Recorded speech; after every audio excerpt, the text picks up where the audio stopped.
Hi, my name is Dan Stefani. Welcome to my 5-minute Jesus Fix. Today's topic is going to be Hebrews 13:2. But before I get started, I just want to say thank you to Chris Robbins for giving me this rock, which inspired me to do a little Bible study on this topic. So thank you very much, Chris.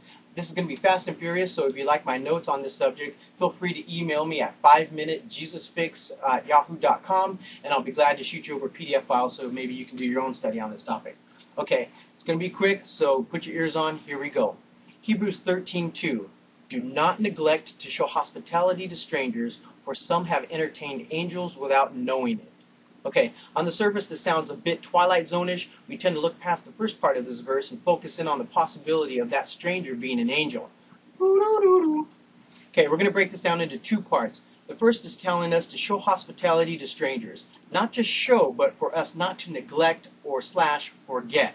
So in its original context, did this mean that the early church was forgetting to be hospitable to strangers, or perhaps also to unknown Christians who were being displaced by the persecutions against them? Whatever the case was then, it is clear today that we bring that same enthusiasm that we exhibit in our church sanctuaries on Sundays and offer our homes, food, and hearts to those we come across outside the church grounds to both the believer and non. Some verses that will support my feeling are this. Deuteronomy 10:19. Where God reminds the Israelites that they were once aliens in the land of Egypt and he took care of them. Job 31:32, Job asserts his integrity by stating he makes sure that he opens his doors and provides to alien sojourners. Romans 12:13, one of Paul's exhortations to us of our service is that we contribute to the needs of the saints and practice hospitality. 1 Peter 4:9, Peter goes as far as having to remind us not to complain while we do it. Do it. Titus 1:8 and 1 Timothy 3:2 says it's a job requirement if you want to be a leader of the church. Then here's the kicker passage on why we should practice this form of love daily. In Matthew 25, verses 31 to 46, Jesus links direct judgment to those who choose selfishly and ignore the needs of his children. Okay, so now that we understand the meat of this verse, let's get to the dessert. Okay? For by this some have entertained angels without knowing it. Does the Bible mean the kind of angels with wings and halos? Let's let the Bible define angel for us. The Greek is angelos, an English translated messenger.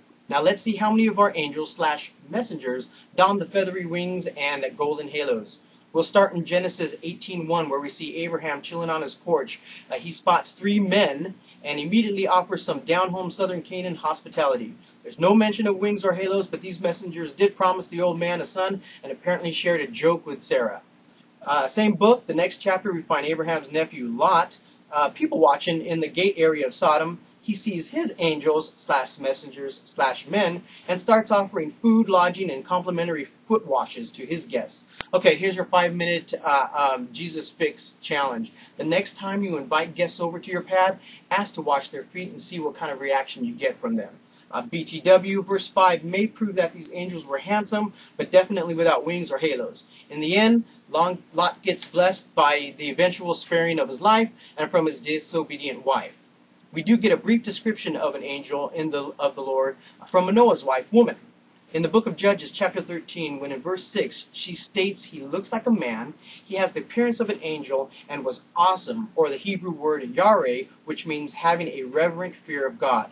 In verse 11, Manoah calls the angel man. In verse 18, the angel calls himself wonderful, and that Hebrew word is pele, which suggests that this was probably Jesus before he was a man. In any instance, Manoah and woman get blessed with a Philistine conquering hippie for their hospitable efforts. In 1 Kings chapter 17, this reminds us that a stranger could just be a stranger. Okay, when a widow unknowingly befriends Elijah by offering the last piece of bread in her kitchen, then we see God blessing her through Eli with never-ending bread cake and the raising of her child from his deathbed. And I say the best for last, the scenario you've all been waiting for. What if this stranger/angel/messenger was none other than Christ himself? Dun dun dun. Okay, what if you spent all day with him, moaning and groaning in your own little pity party that's about him, and didn't have a clue that he was right there listening to it all? Can it happen that your stranger/angel/messenger was Jesus? Yep. Luke 24 describes this scenario of 2 men going back home to Emmaus. Verse 16 says their eyes were prevented from recognizing Christ.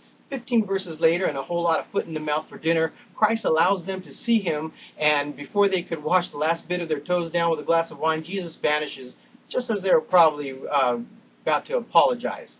Okay, so if I were to summarize this once mysterious verse, it would be this. It would be to encourage everyone to share whatever it is God has blessed you with.